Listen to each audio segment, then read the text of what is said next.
겠습니다.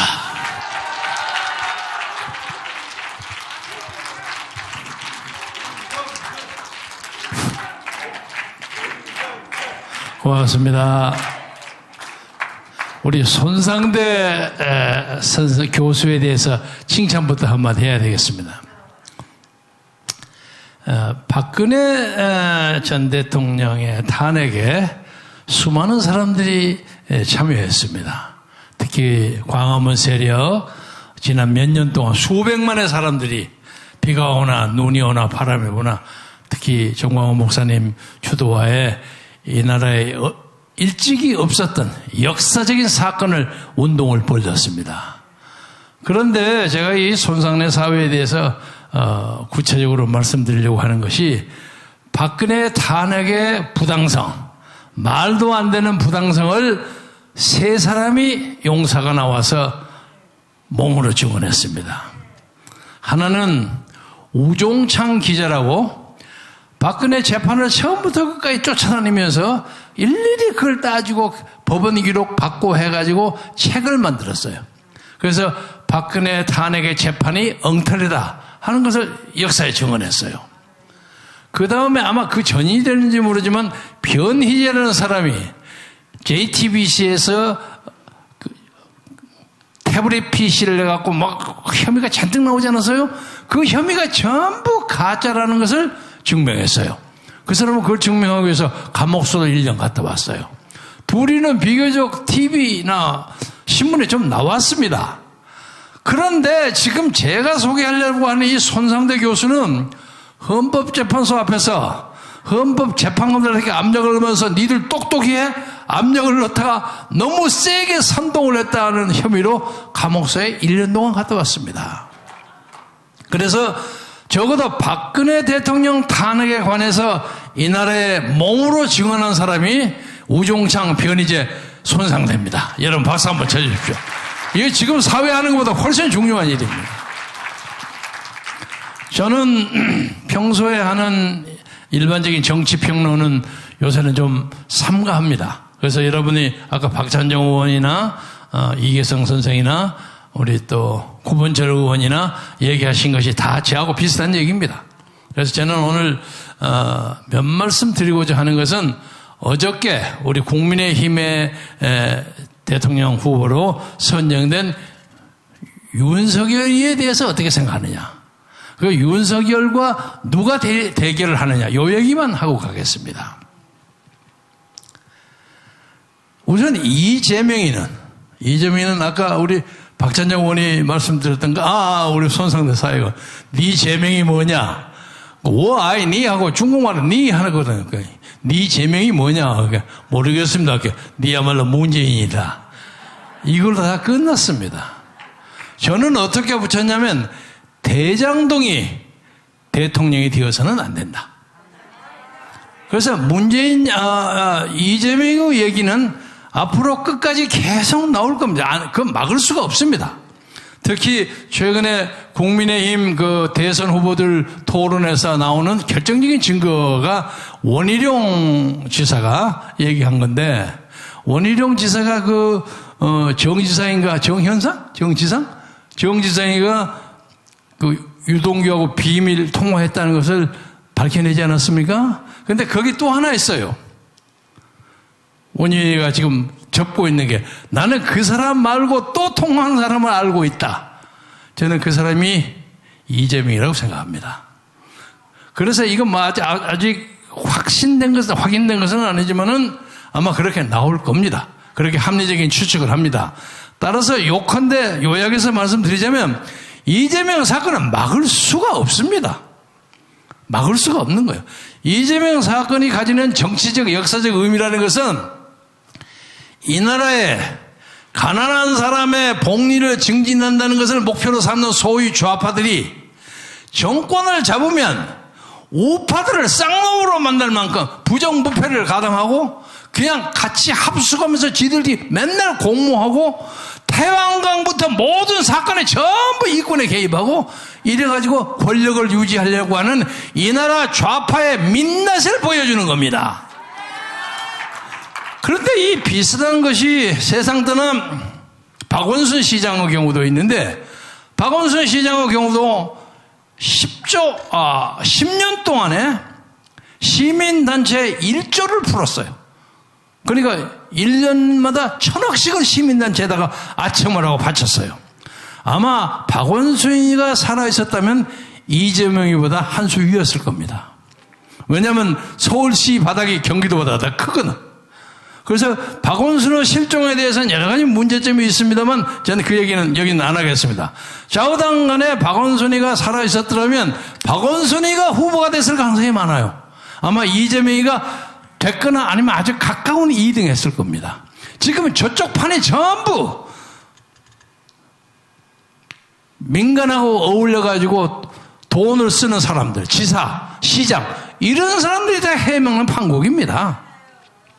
따라서 이재명은 어떤 의미에서 역설적으로 얘기하면 우리하고 경쟁하는데 여당의 후보로 이재명이를 갖다 놓은 곳에도 오묘한 하나님의 섭리가 있다고 생각합니다. 네, 그렇습니다. 저 이재명이 잡기 쉽습니다. 문제는 요약하자면 이제 이 사람을 징치할 야당의 후보가 누가 되느냐 하는 게 가장 중요한 문제예요. 그런데 지금 현재로 윤석열이가 떴어요. 윤석열이가 저걸 확실하게 잡을 수 있느냐? 퀘션 마크가 많습니다. 우선 윤석열이가 약점이 많아요. 그리고 지난번 몇 달 동안에 경선을 통해서 그 사람의 그 약점이 속담으로 뽀록이 다 났어. 뽀록이 다 났어요. 무슨 자기 부인이 어디를 가서 무슨 촛불을 하고 임금왕자를 쓰고 뭐라고 할까? 한국의 어떤 성황단에서나 볼 수 있는 그런 무속 이런 데 많이 관계가 있지는 않는가? 그리고 아마 앞으로는 조금 있으면 일단 윤석열 같으면 여당에서는 윤석열이 개인적으로 검사 시절에 있었던 여러 가지 사건을 아마 하나 둘 셋 넷 발표할 겁니다. 그래서 이 사람도 굉장히 흔들려요. 그래서 잘못하면 이재명이하고 붙어가지고 저거 이길까 하고 겁이 나요. 그래서 저는 국민혁명당에 여러분이 후보로 만들어 주셨기 때문에 앞으로 석 달 열흘 동안 3개월 열흘 동안에 윤석열이와 경쟁을 해서 윤석열이보다 훨씬 더 이 나라를 잘 끌어갈 수가 있고 윤석열이보다 전혀 흠이 없고 기독교 입국과 자유민주주의와 시장경제를 하고 미국을 끌어오는 한미동맹을 강화해서 우리가 북한의 김정은이의 저 이상한 핵 위협에서 벗어나기 위해서 강력한 국방을 하고 그리고 이 나라에서는 세금을 내리고 부동산을 내리고 부동산 값을 내리고 상속세를 배제하고 그리고 법인세가 우리나라가 27.5% 제일 높아요. OECD에서 법인세를 내려 25%를 내리고 그리고 필요하다면 경기 활성을 위해서 20%까지 내려가지고 우리 서민의 경제를 완성시킬 수 있는 자유가 넘치는 신앙의 자유가 넘치는 그런 나라를 만들기 위해서 윤석열이를 일패도지 시키겠습니다. 그래서 이제 윤석열이는 좀 불리한 게 하나 있습니다. 저 사람이 몇 달 동안에 하면서 약점을 다 드러냈어요. 그리고 내가 그 양반이 하는 부동산 정책이니 무슨 정책이니 보니까 아무것도 아니야. 우리 참모들이 와서 야, 그만 부동산 정책 뭐냐 해보니까 나오는 게 하나도 없습니다. 앞으로 나오겠죠. 이러고 있어요. 그래서 저건 일패도지 할 수 있습니다. 그리고 또 하나는 윤석열은 이재명에 못지않게 이 폐악의 역사에 간접적인 책임이 있는 사람입니다. 그래서 그동안 쭉 우리 목사님하고 같이 협의를 해서 윤석열에게 방금 말씀드렸던 박근혜 전 대통령의 탄핵에 대해서 진심으로 사죄하라. 그러면 우리가 아무것도 신경 쓰지 않고 그래도 힘이 있는 놈들이 해야 되니까 니를 밀겠다. 안 해요. 그래가지고 그 밑에 있는 참모들이 조금 해놓고 난 다음에 전화가 짜르르 와요. 선배님 요만큼 하면 되겠습니까? 안 된다. 더 해야 된다. 저는 개인적으로 박근혜 전 대통령이 허락을 할지 안 할지 모르지만 구치소에 면회 신청을 가가지고 나오면 큰절하면서 대통령님 정말 죄송합니다. 그럼 뭐 여기까지 와서 이런 것을 해요? 아니요, 제가요 할 때는 박근혜 대통령께서 이런 일을 했다고 해가지고 30년 구형을 때렸어요. 30년 구형을 때렸는데 거기에 나오는 혐의 사실이 하나도 사실이 아니에요. 전부 거짓말이야. 딱 하나가 있으면 정유라한테 말 3개 빌려줬다는 거예요. 근데 그것도 정유라한테 말을 준 것이 아니라 말의 족보는 삼성에 있어요. 삼성인데 좀 빌려줘라 하고 했던 것이 간접적인 뇌물입니다. 이런 사람을 가지고 여자를 무시하는 건 아니지만 나약한 여성의 몸으로 결혼도 안 한 사람이에요. 4년 반 동안 감옥에 넣은 윤석열의 죄를 어떻게 우리가 갚아야 합니까? 그런데 그거 한마디도 안 하고 지가 저 벌려가지고 그것은 어떻게 했냐?